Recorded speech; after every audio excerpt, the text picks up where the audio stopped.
It's the 19th of June 2014. Hello and welcome to the brief on Newsfirst, Sri Lanka's only YouTube news bulletin. I'm Shaheen Jurangpati. Let's take a look at the stories trending today. First up, President Mahinda Rajapaksa visited the Beruwala and Alutgama areas yesterday. Now, during the visit, the head of state said that an impartial investigation will be conducted into the incidents that arose in Beruwala and Alutgama and that the law will be strictly enforced against those accountable. While visiting Beruwala, President Mahinda Rajapaksa met with the religious leaders, public representatives and state officials and inquired into the situation. The President emphasized that the perpetrators will be punished no matter what religion or ethnicity they belong to. The head of state, who reiterated he would not allow any group to recreate a Black July in the country, called on the general public to act with intelligence during such instances.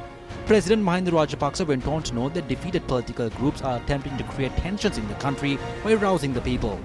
The head of state instructed the security forces to remain vigilant of such groups who are behind such incidents. Now, the police curfew which was imposed in the Alutgama and Beruwala area was lifted at 8 last morning. Police says that normalcy has been restored to the area.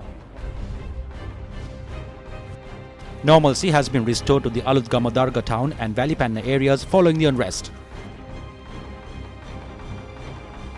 Police Special Task Force and Army personnel have been deployed in the area to provide security. 16 persons injured in the unrest in Alutgama and Beruwala are continuing to receive treatment at the Kaluthura General Hospital. Beruwala Alutgama police wasamwalta pano. The curfew imposed on the Alutgama and Beruwala police divisions was temporarily lifted at 8 o'clock this morning. If the need arises, we will reimpose the curfew. However, at present, reports indicate that the situation is peaceful.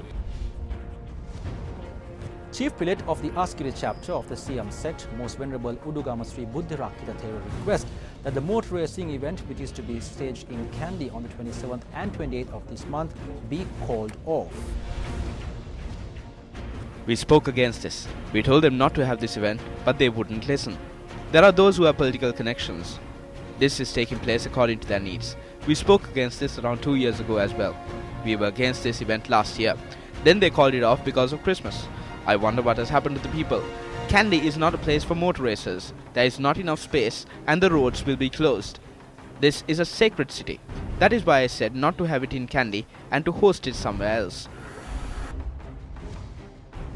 Now, medical officers in the Noor Elia district have initiated a strike action in protest of an incident where Minister Arumugam Thundaman is alleged to have threatened the medical officer of Kotagala.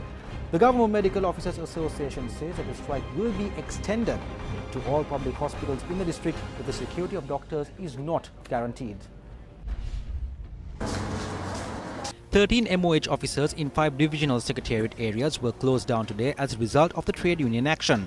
Central Province Director of Health Services Dr. Shanti Samarasinghe says that 20 medical officers had not reported to work. She added that about 85,000 people from 20 estates in the Kotagala area rely on the MOH officers for healthcare services. People arriving at the MOH officers for clinical services today were severely inconvenienced as a result of the strike.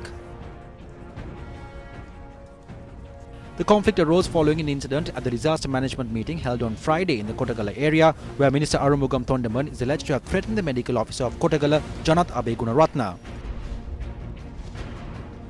Well, in sports news, Sri Lankan spin wizard Muttai Muralidharan has been appointed as the spin bowling consultant for the Australian cricket team. Now, speaking about his new post, Muralidharan said that he will happily teach techniques of spin bowling to the Australian team.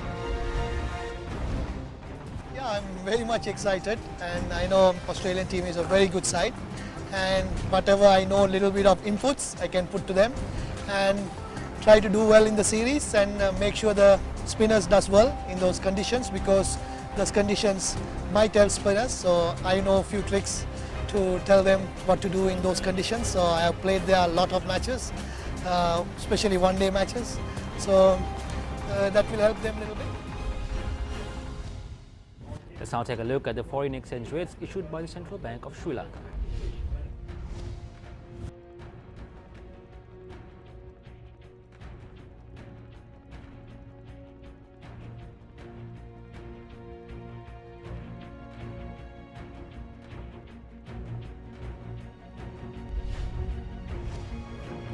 Well, that's a wrap of the brief here on News First. Now remember, you can leave us a like, comment or subscribe. I'm Shahan Jurampati for the News First team, and remember, always stay briefed.